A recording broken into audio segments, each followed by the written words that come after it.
in the anatomical position. Now let's take a movement and start talking about who is responsible for that movement and how. So how best to maybe strengthen the muscle, or the flip side, how best to stretch it. So once you know the anatomy, you should be able to apply it. This is making it functional. Okay. Going to take you for a walk. So what's involved in walking? Very simple task you do every day. Just basically lower limb muscles. Who's responsible for what when? Because walking doesn't involve progression in the anatomical position. It involves much more than that. So basically that's the walking bit, and everything else has been posted before. So, sorry, don't go too fast. Reminder, this is your last lab week. I think finally last week we had slightly over the lab quota, like maybe 36 students for one lab. Most labs have a cap of 33 for the first time all year. On average, lab attendance has been 21 to 25 out of 33. For whatever reason, the saying lab attendance has been really crappy this year. So, unfortunately, and I now know, I open every lab, and I'm usually there for the last bit of every lab, so I know who's been coming in the lab. So, I think next year we're just going to implement an attendance app idea, because people are starting to panic and they're asking about when we can get access to resources. We've had all term, and they haven't been used, okay? So, after Friday, because the Friday lab still needs all this stuff, we'll move a couple of skeletons down into the glassed-in area. 2 of them will be there. You can sign out the bone box from Rob during business hours when he's around. He's not there on weekends, he's not there in evenings. But the skeletons will be in the terrarium, what we call it, the little glassed area up in the kinesiology learning center, okay, until your practical exam. And actually, we'll probably keep them there as long as they stay there. As soon as anything leaves that space, and there are cameras on that space, so I recommend you don't take anything. Leave it there, because that's the resources for everybody, okay? So there will be availability. So if you're on Monday, Wednesday, and Thursday labs, be outside of the Osborne Anatomy Lab around 2:30. We'll try and get you in. It just means we're setting up. If you're not, it's 2:31, you're not, and they're all out there. We just haven't started yet. Don't panic. Friday's lab will start at 8:30, their exams, and the Tuesday labs are back to back. So if you're in the 2 to 4 slot, show up for around 3, and if you're in the second slot, show up for around 4. Now, I've also contacted the people through the Center of Accessibility. Some of you who are taking 2 times the time, they'll show up on Monday, slightly after 3:30, right? And if you're doing 1.5 time, you're on Thursday, after the Thursday lab slot. Again, approximately around 3:30, 3:40. It takes me a while to get everybody out, change a few questions, and bring everybody in. But don't be late. So always be early for these exams, okay? And it's a bell ringer, 35 stations, 90 seconds a station, standard. 2 questions usually per station, 2 marks. Of the 35, 5 of them are breaks. You don't have to do anything. So it's a 60-mark practical exam. Think it's cumulative. Obviously, half of it's going to be from before the midterm, half it's going to be from after the midterm. Has to be. So a lot of upper limb, skull, and lower limb. And just think, what is a good question to ask in that environment?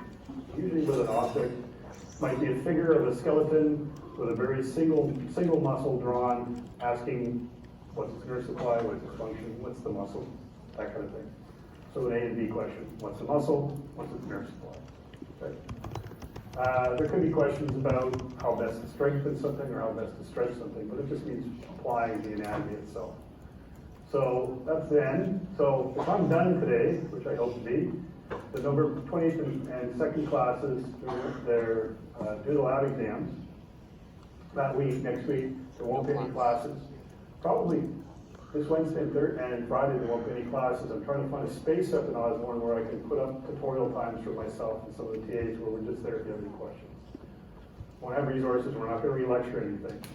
But rather than coming in here and standing here and fielding questions on Wednesday and Friday, someone reminded me that Wednesday actually Canada starts the World Cup. I hadn't thought about that. So rather than having 3 people show up with me, Wednesday's definitely off the table. I might come on Friday. Yeah, there you go. Maybe we watch the game. That's a good pointer, actually. Because no one will pay attention to me lately. Again, reminder, your exam on the 17th, 8:30 a.m. It's at the SRC. And it's in section C, but usually put a bunch of tables on the floor, so you're writing with somebody else at the same time, okay? So, last class introduced you to the 4 layers of the foot, the muscles of the foot, the intrinsic muscles. First layer, we have abductor digiti minimi, so obviously it's an abductor of the baby toe, but really, I think it helps to support that lateral arch and helps to flex the baby toe. On the flip side, you have abductor hallucis, goes up and just synonymous to the one in the hand, if you wish. It's going to be an abductor of the big toe, and some people are pretty good at that, but it's also a flexor of that big toe, and likewise supports the medial longitudinal arch. The third muscle is flexor digitorum brevis. So it has 4 tendons that go to the second phalanx. So it splits and allows flexor digitorum longus to pass through it, very synonymous to the design for the flexor in the upper limb. Difference is obviously brevis is housed solely within the foot, so it's an intrinsic. Brevis and adductor hallucis are supplied by the median nerve. The adductor digiti minimi is supplied by the medial plantar nerve, there is one in the foot, whereas the adductor digiti minimi is the lateral plantar nerve, first layer. Second layer is a little simple. It's got the 4 lumbricals. Again, they arise from the tendon of the flexor digitorum longus, come forward, spiral around the toe with a medial aspect to insert into the extensor expansion, just like you see in the hand. The lumbricals are very tiny, very hard, especially in the foot, they're really hard to find. And the first one is the one that's supplied by the medial plantar nerve. The other 3 are lateral plantar nerve. So a bit of a deviation from the hand where 2 lumbricals were ulnar. This one is the medial plantar in the foot. Another muscle, very interesting design, deep to flexor digitorum brevis, quadratus plantae. Taking its attachment again from the underside of the Achilles, posterior aspect. It runs forward and inserts right into the tendon of flexor digitorum longus. So it's reaching out, grabbing that tendon. It's going to pull its line of force directly at the heel. So what it's doing is it's realigning the pull of the long tendons that go to the toes, distal phalanx of the toes, towards the heel rather than at some weird angle. So it's helping to straighten out the force, pulling it straight along the bottom of the foot. So obviously this one as well, this configuration is going to help to support that longitudinal arch of the foot. So 3 lumbricals are lateral plantar, quadratus plantae is lateral plantar, just the medial one. So we have the medial lumbrical and the 2 from the first layer that are supplied by the medial plantar nerve. Third layer, flexor digiti minimi brevis, tiny muscle, obviously not as long as the adductor. Inserts into the same area on the toe. Obviously involved in flexing the toe, but again helping with the adductor to support the longitudinal arch on the lateral side. We have the adductor hallucis. He's going to have a transverse head and an oblique head, just like in the hand. The difference is the toe is already severely adducted, if you wish. So this muscle primarily supports the arch and actually helps to keep the metatarsal heads from separating. Right? It's going to actually provide support to keep the tiny arch, that's the metatarsal heads. Flexor hallucis brevis, again a 2-headed muscle. It's going to insert into the sesamoid bones and onto the proximal phalanx. Has a bit of an angle to it. So it will flex that toe, and it's the only one that's supplied by the medial plantar nerve, both the adductor and the flexor digiti minimi, or lateral plantar nerve. So now you know all 4 muscles and the intrinsics that are supplied by medial plantar. You remember them, everything else is lateral plantar. 4th layer is, I think, another one that's easy to remember because it's the 7 interossei muscle that you've got, very analogous to the ones in the hand. The difference is you have to remember the line of actuation, if you wish, is the second toe. So everything either wants to be abducted or adduct to the second toe. Hence why, if you think of the plantar, the 3 plantars are going to try and pull the baby toe, the 4th toe, or the 3rd toe towards the midline. Remember, the big toe has its own adductor, doesn't need it. The pad, plantar interossei, not palmar, plantar interossei will adduct those 3 toes towards the second toe. If you peel them out of the way, or you come through the skin on the surface of the dorsum of the foot, you'll come across the dorsal interossei. It's 4 of them, and it's again What are you trying to move around? So two of them are in charge of trying to abduct the second toe, one medially, one laterally. And then the third and fourth one are trying to move these toes away. Remember the baby toe, and actually the big toe, have their own abductors, so they don't need them. And these ones are bipennate, so they have two heads to them, coming to one tendon. Plantar ones are unipennate, and they just come off one side of one metatarsal. All 7 lateral plantar. So there are your 4 intrinsic foot muscle layers for the underside of the foot. We talked a lot about the different joints of the foot, primarily the talocrural joint, which is the articulation between tibia, fibula, and the talus, the ankle joint. We also talked about the important subtalar joint, or the articulation between the talus and underneath it, calcaneus. There's a lot of movement that occurs there when you invert, evert the foot. The other one that's important for this articulation is the interaction between the talus and the navicular, and the calcaneus and the cuboid, or the transverse arch. So that also has quite a bit of mobility, and that allows you, when you supinate, to really turn that foot. Okay? That's not happening at the ankle joint. It's not supposed to. It's happening in the subtalar transversal joints on inversion. Likewise with eversion, it's the same thing, but if you notice, eversion, there's not a lot of room. Why? First off, fibula comes down quite a bit on that side, and the way the subtalar joint and the transversal joints are designed, mainly to facilitate what we'll call inversion. All these other joints are just as important when you get to the supination and pronation terminology. On weight bearing, when your foot hits the ground, you have nice arches. As you start to weight bear, those arches collapse a certain amount. So when they go down, that's called pronation. It involves multiple joints across the foot. If you have flat feet, they go way down. Okay? As you step off and push off and go airborne, a lot of stuff causes the arches to reform. That actually is called supination. Okay? Technically, inversion and eversion only happens in the anatomical position in the frontal plane. When you actually hit and invert, evert, you're also getting a lot of supination and pronation happening with the foot. Okay. Talked about the different ligaments that are involved in the medial side and lateral side of these joints. From a lateral perspective, anterior talofibular ligament, posterior talofibular ligaments, and the calcaneofibular ligaments. Again, tarsal bone to fibula is the correct nomenclature for these things. That's how you name them out. They form pretty good lateral stability. The anterior one is the thinnest, posterior one is the thickest. We'll talk about them in a second. Okay. There's also an interosseous ligament between the talus and calcaneus.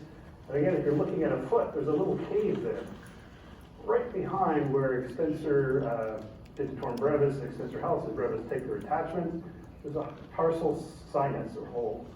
In there is a very, very thick ligament binding the talus and calcaneus together, so it doesn't allow too much inversion to happen. In fact, it's a tight one inversion. On the medial side, on the medial side, the capsule itself becomes very, very thick, very strong. But they've labeled the parts of the capsule itself from just slightly anterior to slightly posterior and all medial, where the connective tissue runs. Okay?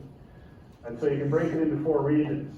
On the most anterior part, running from the tibia down to the talus is the tibiotalar ligament anterior. Likewise, its buddy, the posterior surface is going to be the posterior tibiotalar.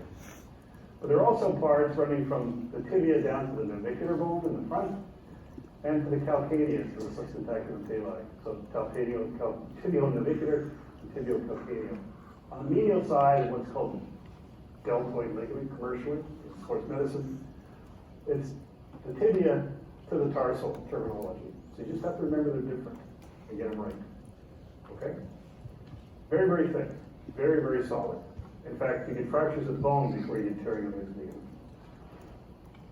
On the medial side, we also start to come across a couple, there's 4, a couple of the major, what we'll call passive supports for this longitudinal arch. One of them is the long plantar ligament. You'll see another image of that in a second. runs from the calcaneus up towards the cuboid bone. And you can almost see how this would be a tie beam. If this was a bridge, this would be the beam right across the bottom of the bridge, trying to keep the bridge up. It's trying to keep the calcaneus from migrating away from the cuboid.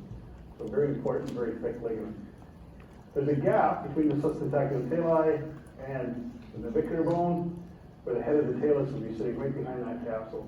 So supporting the underside of the head is this ligament here. It's called the spring ligament or the calcaneonavicular ligament. And it's called the plantar calcaneonavicular ligament. Commercial name is spring. It is loaded with a lot more elastic tissue than some of the other ligaments, so it has a bit of a spring, more give to it. That's why it's called the spring ligament. From a posterior view, you get to see the angle of especially the lateral ligaments. That's the angle of the posterior talofibular ligament. So on the previous slide here, in the image, it looks like it's just going horizontally. Well, it's going horizontally, but it's going from medial to lateral quite pronounced. Likewise, even the little calcaneofibular ligament has an outward direction to it. You can't see the anterior one, the anterior one is even more profound, and it's thinner. Okay, so keep in mind that these ligaments are not just planar, they have distinct directions to them and what they're designed to do. The lateral side is obviously trying to anchor the calcaneus to the fibula. The medial side is trying to control all the tarsal bones by tying them up with the tibia on the medial malleolus. Okay, I think this is where we left off. This is the coronal section, just to give you an idea of the mortise again, or where the talus interacts with the tibia and the fibula. There's a lot of stuff in here I don't really care about. It's a nice image though, you can see the bones. This is a common MRI view if they want to look at different things. If you really want to test yourself, you can go in and figure out where these different muscles and ligaments are going. But again, remember that this mortise, the talus, is way thicker at the front. It's not a square, it's a rhomboid. And then as you go back to the posterior aspect of the talus, it narrows down. So in standing, almost a fully dorsiflexed ankle, not quite, there's still some range. The malleoli are pretty well wedged up against the anterior aspect of the talus.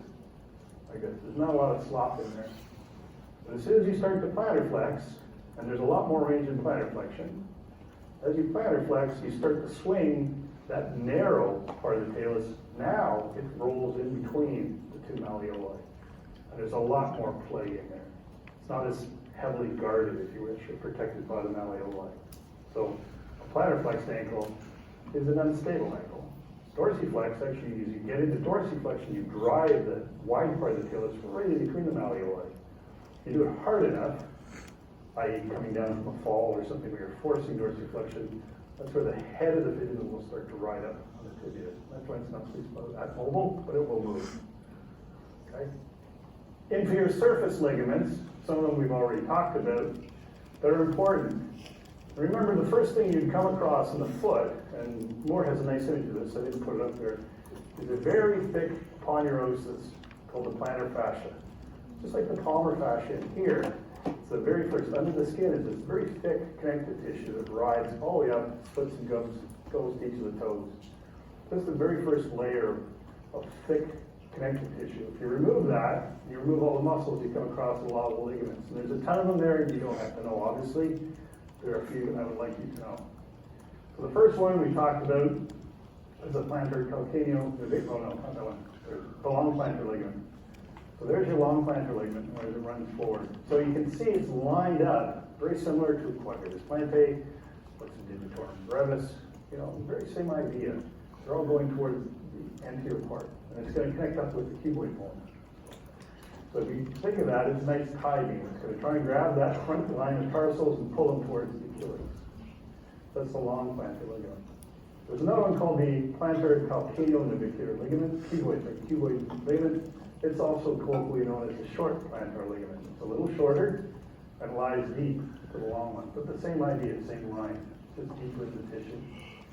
The one we talked about was the plantar calcaneonavicular ligament. That's called the spring ligament. Here's another better image of it right there. It's a big, big, thick ligament. And it's going to help the head from popping through that gap between the substentacular tali and then the navicular bone. Here's a nice shot of the medial deltoid ligaments. So the technique of the capsule. This is the substentacular tali. You can actually see where There's one more I think is important, the plantar and cuneo-navicular ligaments. They basically tie everything up in front. So those are the primary roots that you need to know. You can see here clearly the tendon. Here's the tendon for the fibularis longus right there. See the tendon of tibialis anterior coming in here. And these two, as we talked about in the previous class, the way they insert also will help to support that underside of the foot. Tib posterior will definitely grab the medial arch and pull it up. Fibularis longus, because it runs across the front, it supports the longitudinal arch, but also supports the transverse tarsal arch. Okay? So, one of the most, it is actually, I think statistically, it's the most damaged joint in your body. The knees close, shoulders close. But a lot of the time, some of you have probably done this, is you sprain an ankle. So if you think of inversion, this is the most common sprain going, basically where you force inversion. So rolling an ankle. So there's a lot of play there, so a lot of people can get quite far out. And then you've got weight bearing going through it, right? So even in what I call an anatomical position, where there's pure injury right now, this is a common injury point. You think of the line of the anterior talofibular ligament, it's there. It's directly damaged by this, right? It's going to get really hurt. The calcaneal one, same thing. Posterior one's like that. It's not as damaged because it's actually, you're kind of moving the talus towards the fibula. You're going to slacken that guy a lot. So usually if you have an inversion sprain, it's the first one, the anterior one that goes, possibly the calcaneal one if it's a really bad sprain. Okay? The really bad sprain, you can also fracture above in the malleolus of the fibula. And why? Remember these ligaments here and the interosseous one between the tibia and the fibula that form that lower joint are dense. They are solid. So the weakest point, if you really roll, it's going to be the fibula that could fracture. Not necessarily. Now the worst case scenario is when we put the narrow posterior aspect of the talus into this mortise and then roll. So again, that would be a plantar flexed ankle going over. So in that position, now you're really jeopardizing the anterior and the calcaneal components of that lateral ligament. So any kind of a twist like this is common in basketball. You always see the basketball guys that come down, they'll twist like that, bang. And usually it's a early twist. Okay. Eversion sprains are extremely uncommon. Again, because this ligament is so dense that it doesn't like to give up its tissue. Instead, what you'll get is you'll get a fracture or an avulsion. It's basically where the medial malleolus gets pulled away from the rest of the tibia. So this bone goes along ride with the heavy, dense connective tissue of the capsule. And because, again, the interosseous and the tibiofibular ligaments, anterior and posterior distally, are so thick, if you roll enough, again, it's going to be called a Pott's fracture, where that part of the tibia can blow, and sometimes you get a little tearing of the upper part of the tibia because it gets compressed by the fracture. Okay, so these are common. Well, this is common, and this is not so much. And it's because of the ligament structure and the design of it. Okay, talk about the arches. So here's a nice, clear outline of the components of the medial longitudinal arch of the lateral arch. Lateral arch is lower. Medial arch would be calcaneus, talus, navicular, medial, and primarily all three of these, the cuneiform bones, the metatarsals down the flange, creates this nice high arch. It's the calcaneus, talus, cuboid, and the fifth and sometimes the fourth metatarsal and flanges that now form the lateral arch. The lateral arch actually, on weight bearing, disappears. So as you're in full weight bearing, it stands. Lateral arch is gone. Okay, and then recombines itself when you step off. So there are a lot of dynamic and passive supports to this thing. The foot is not a solid block, but people like to teach it that way. The tibialis anterior comes down here and will grab basically in front of the cuneiform at the base of the metatarsal. So it's going to dorsiflex from the ankle joint, but it's also going to pull up. It's going to pull up on the medial arch. So that's your first line of action. Tib posterior is partner in crime, curls really close to the posterior aspect of the malleolus and has this branching where it becomes quite involved with a lot of the tarsal joints, the tarsal bones and joints on the inside. And so it's also going to help the TA to pull up. You can see, obviously, the two of them working together are the pure inverters. They are the pure ones you want to invert your ankle. The flexor hallucis longus is a big muscle, as we talked about. It'll groove down behind the talus and underneath the sustentaculum talus. So it's actually grabbing this part of the calcaneus and trying to pull it up before it runs all the way down into the toe. And again, it's big. It's a big cross-sectional area, so it's going to be very important in helping to pull on the medial side of the arch. Fibularis longus, curling around from the other side, is going to come over and attach here by everting, but also attaching there. It's going to try and keep the transverse arch going. If it does that, it's also working on the medial part of the arch. And then finally, all the muscles we talked about, a lot of them have this line of action. They're trying to keep toes and the heel together. So they're going to try and, if they pull, they're going to try and keep the shape of the arch. So these are dynamic because you can control them. They're on and off. You control when they're on and when they're off. So when you go into weight bearing, all those intrinsics are on. And a lot of these external ones are on as well. But they're helping with different parts of locomotion. The passive support comes from 4 places. That thick plantar ponderosis can be 6 millimeters to 7 millimeters thick in places, depending on if you do a lot of barefoot running and stuff like that. Okay. So that's the first line. The second line I go to is the long plantar ligament. So that long plantar ligament, again, trying to keep the cuboid from running away from the calcaneus, and its brethren, the plantar calcaneonavicular ligament here, the spring, is trying to keep the calcaneus and the navicular together and the talus head from popping through. The last one would be the short plantar ligament in between the two of them. So all these lines are basically designed to keep the arch from collapsing while you walk. And these are the figures from Moore. It actually shows you the nice sort of pressure distribution you can get on a foot. When you're walking, usually if people walk, think of people walking at the beach, you can sort of see this sand print. And usually there is no foot here. That's because the arch never fully makes contact with the sand, unless of course you're flat-footed. If someone walks who's got flat feet, and it looks literally like this is all filled in with connective tissue and skin, as the arch collapses. Okay. Damage. Some of you have this. So I had these notorious for almost all my life, tibial stress fracture or a shin splint. So basically the tibia starts to either crack or the periosteum that's on top of it gets pulled on, usually by either tib posterior's attachment or tib anterior's attachment. You pull on the periosteum, you get irritation there. If it's mild, they just kind of hurt. If it's really bad, you can actually get small fractures developing. And they'll do a thing called a bone scan on you, where these hot spots, where there's damage, actually show up as dark spots on the bone scan. So rest and relaxation, a lot of intrinsic foot muscle exercises, a lot of muscle exercises unloaded. Cycling is great, swimming is even better. So you're exercising the muscle, but you're not pounding through the bone until it can heal itself. Another one that's common is plantar fasciitis. So this big, thick fascia we talked about before, it's the first line that tries to support the arches. And because it's so thick, you can sometimes get irritation, to the point where you even might get a bone spur in here, where the calcaneus actually develops a little pronounced amount of bone that sticks forward at the attachment for the ponderosis. So the ponderosis is chronically pulling on the bone. It pulls this lower part of bone development out from underneath the calcaneus. You end up with a spur. So those actually have to be surgically removed or cut. But there's a lot of stuff in this area, right? A lot of nerves and things, and so you can get quite a bit of inflammation going on with plantar fasciitis. Number one thing, other than resting, work on your intrinsic foot muscles. They're the dynamic support of the arch. They're going to try and relieve this problem. It usually happens if you change shoes, start running in a completely different pair of shoes. But you have the same shoes, you run in a different environment. You know, changing weather. You're used to running in the trails, it gets sloppy and wet in there, so you start running on pavement.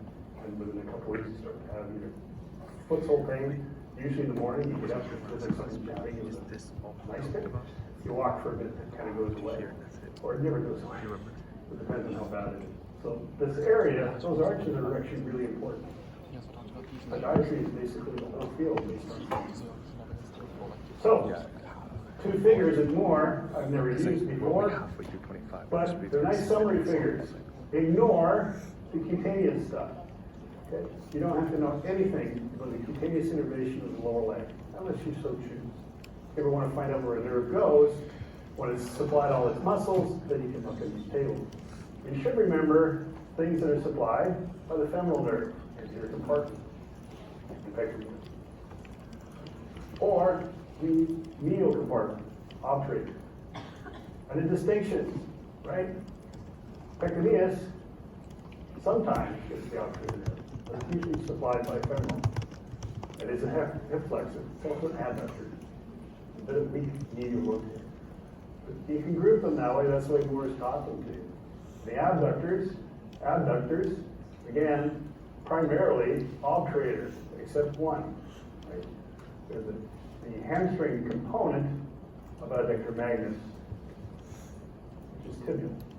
So the tibial component of sciatic also supplies all the other hamstrings. So if you just remember that the hamstring part of magnus is supplied by the same thing that supplies the bulk of the real hamstring, the true hamstring, and it's tibial.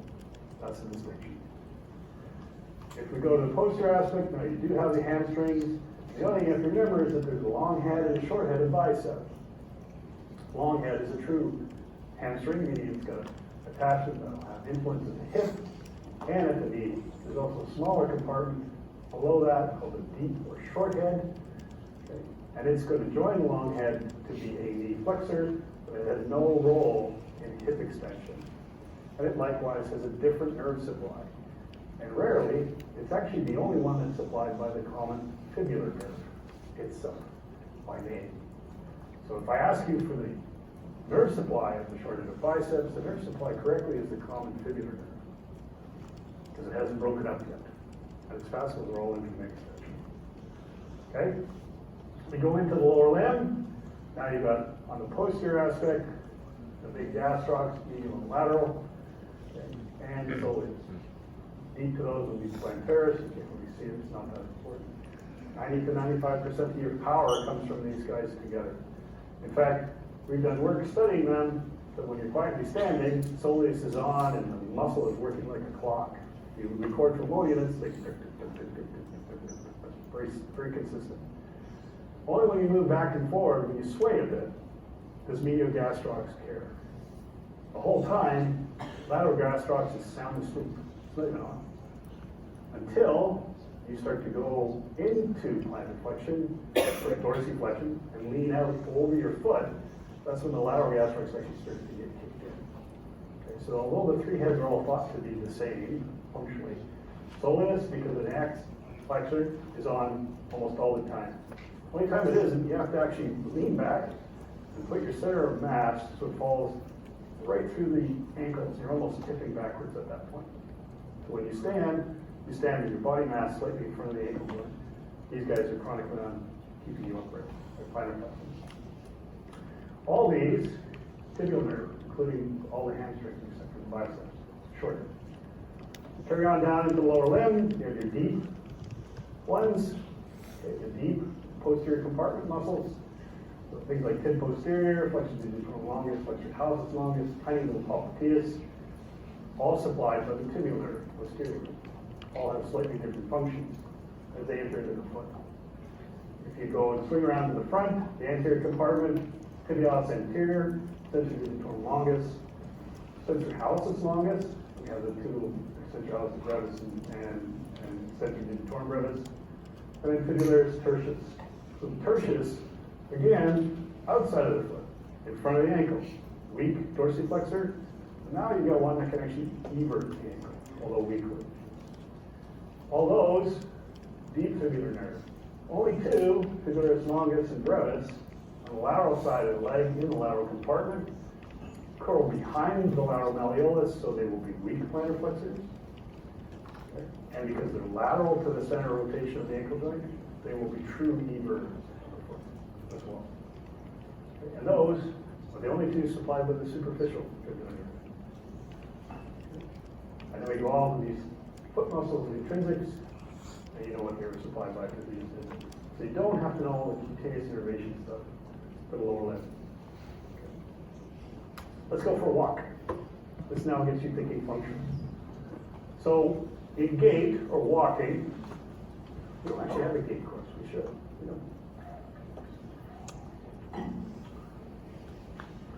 There are different phases. So you think of I'll go this way. Think of my left leg. So my left leg enters in what's called stance phase with heel strike. So as soon as my heel hits the ground, my left leg is now in stance. Okay? And we'll stay in stance as I roll forward until the toe pushes off the ground. So toe off would be the end of stance. And now that means the left leg enters into its second phase, swing phase, where it swings forward. Okay, it's about 40-60. 60% of the time, usually if you're just walking normally, you're in stance mode. And about 40% of the time, you're in swing. Now that depends on the speed of walking, right? And if you're running, because if you're running, when you're running fast, there are phases when there's nobody in the ground, right? Both are in swing. So stance now becomes minimal. But this is your standard stance phase transition to what we call double support. That would be when I have heel contact with one leg entering into stance and toe off with the other leg as it's leaving stance to go into swing. So there's one period of time we have what this double support period is. Okay, where both are in the ground. So if you break it into what one leg is doing, you can think about what the muscles are doing to support that function and that task. And if you think, what's the ankle doing? What's the knee doing? And what's the hip doing? Then you can pretty well figure out functionally who's involved in what. So let's take it, here you go, his right leg at heel strike.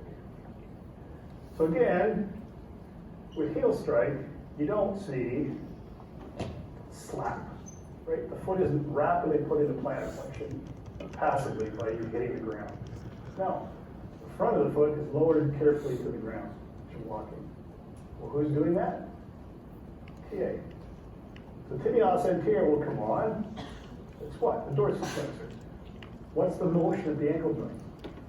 Plantar flexion. But slowly. Okay, so TA is on, and it's lowering the foot, allowing it to go into plantar flexion until what? You slowly roll over top of the foot, meaning the ankle went into plantar flexion, and then now it's going back into dorsiflexion as the shin, or the biomechanical term shank, rolls over your ankle joint. So when TA is on, and it comes on about 100 milliseconds before heel strike, you plan this. Your brain already knows, my foot's going to hit the ground. I'm going to turn on TA in advance. And then I'm going to create a force that's not enough to keep the dorsiflexion, but it's going to allow me to slowly lower plantar flexion. That is an eccentric contraction of TA. Okay? Highly efficient. You're way stronger with eccentric contractions because you rely on a lot of elasticity and tissue of the actually tendon, which you'll learn about in advanced biomechanics. So you're much stronger in eccentric contractions. So TA here is on. It's not the dorsiflex toe. It's to slowly allow plantar flexion to occur eccentrically. Cool, huh? What else has to be on? Well, as you start to weight bear, you turn on things like the glutes. Maybe a little later you turn on the quads for knee extension, right? You want knee extension, or the knee will passively collapse into flexion. No, I want to support my weight. As I start to take weight, I'm going to turn on my quads, get that extension. What else am I going to do? Well, I've just entered into stance. I've got to get my hip backwards, right? I have to extend the hip. Glutes. So glutes will come on, a powerful hip extensor to help with hip extension. Other guys that can kick in here, of course, are hamstrings. Hamstrings want a hip extension. The problem is they also want knee flexion. So they wait until you get to a point, full stance, you just swing it over that leg. Now you want to generate power on push-off. So what do? You start to flex the knee as well. The hamstrings will come on as you start to go into extension of the hip and want more extension, but also when you want the physiology of knee flexion. Perfect. So they're a little later than the actual butt muscles. Also now you've got the problem with the ankle joint to control. And you've got those big, powerful plantar flexors who want to help with push-off. So triceps surae is going to come on when? Mid-stance, right? You want that plantar flexion thrust so you don't passively roll into dorsiflexion. You want them on, and then you want to generate power. And what's happening is, remember the ankle is doing this, it's slowly going into dorsiflexion as your leg and body go over top of your foot. Heel still in contact with the ground. You're stretching that big Achilles tendon. Okay, you're loading up a lot of energy. So now you fire up gastrocs, push off, boom, massive plantar flexion. Toes are still on the ground. Toes are getting stretched, right? So triceps surae, big push off. But also, with this push off phase, the last thing in contact. So as you hit the ground, heel, lateral border is where the pressure goes. Your arch is supposed to stay off the ground. And then it moves towards the ball of your foot. So it moves towards the base of that big first metatarsal. So the last thing that kicks off, flexuralis longus. Okay? Massive plantar flexion force coming through with the intrinsics on the big toe that push off. Okay? So that's your plantar flexion. In mid-stance, from the time of contact on, all those intrinsic muscles in your foot, they have to come on. They're trying to support the foot, prevent it from collapsing, right? So they're on as well during stance. You think of that swing phase as we go from heel strike, mid-stance, early stance, mid-stance, the terminal stance, we sort of do this pushing off thing and enter into swing. Well, how do you get the leg forward? Okay, so here's where we can use things like rectus femoris is going to love this moment in time, right? You're trying to lengthen it at the hip and have. You've also sort of lengthened it at the knee by putting the leg into plantar flexion and push off. Rectus femoris wants to do that. It wants to flex the hip, extend the knee. So it's going to kick on. So rectus femoris and all of iliopsoas, your strongest hip flexor, is going to say, okay, I need to get that leg out in front of me. So it's going to be powerfully involved in that. But one more thing, I don't know if he talks about it here. Here we come back with these guys on stage. Is as your leg swings forward, think about putting a ski boot on or something heavy. As your leg swings forward, you decelerate that tibia, right? You slow it down. So as you swing forward from a flexed hip, flexed knee, start to really try and flex the hip, you're extending the knee. This thing has momentum to it. It's got a foot, whatever else you're wearing.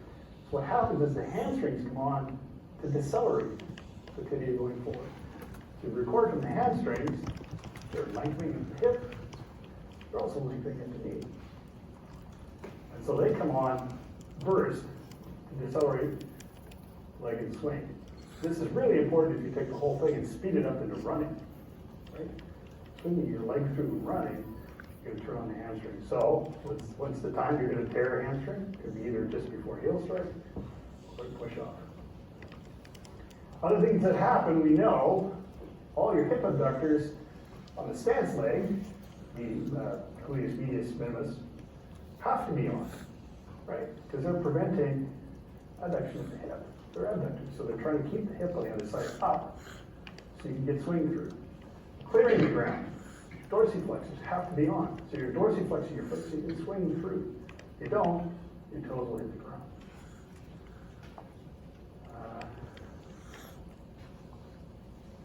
Adductors.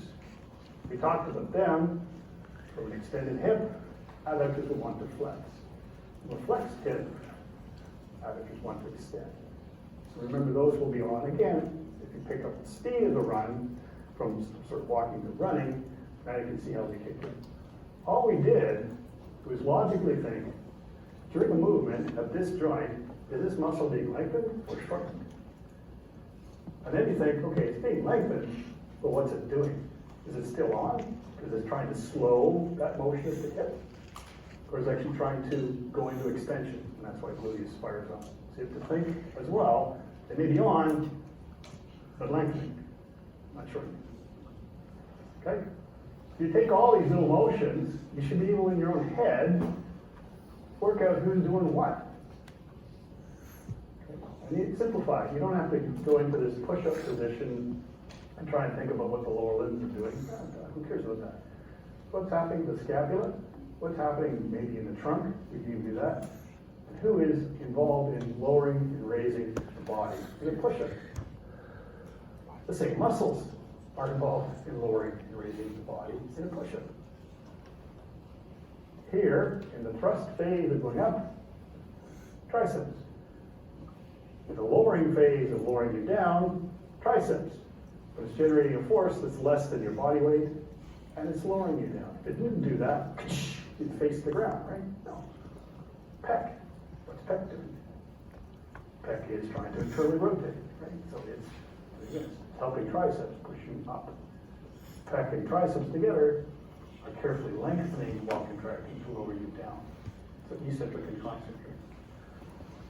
Should be able to think about that, and roughly, who's involved in stabilizing the scapula? Right? If the scapula wasn't braced, this wouldn't work. What if your hands are together? You do these push-ups. What are you doing?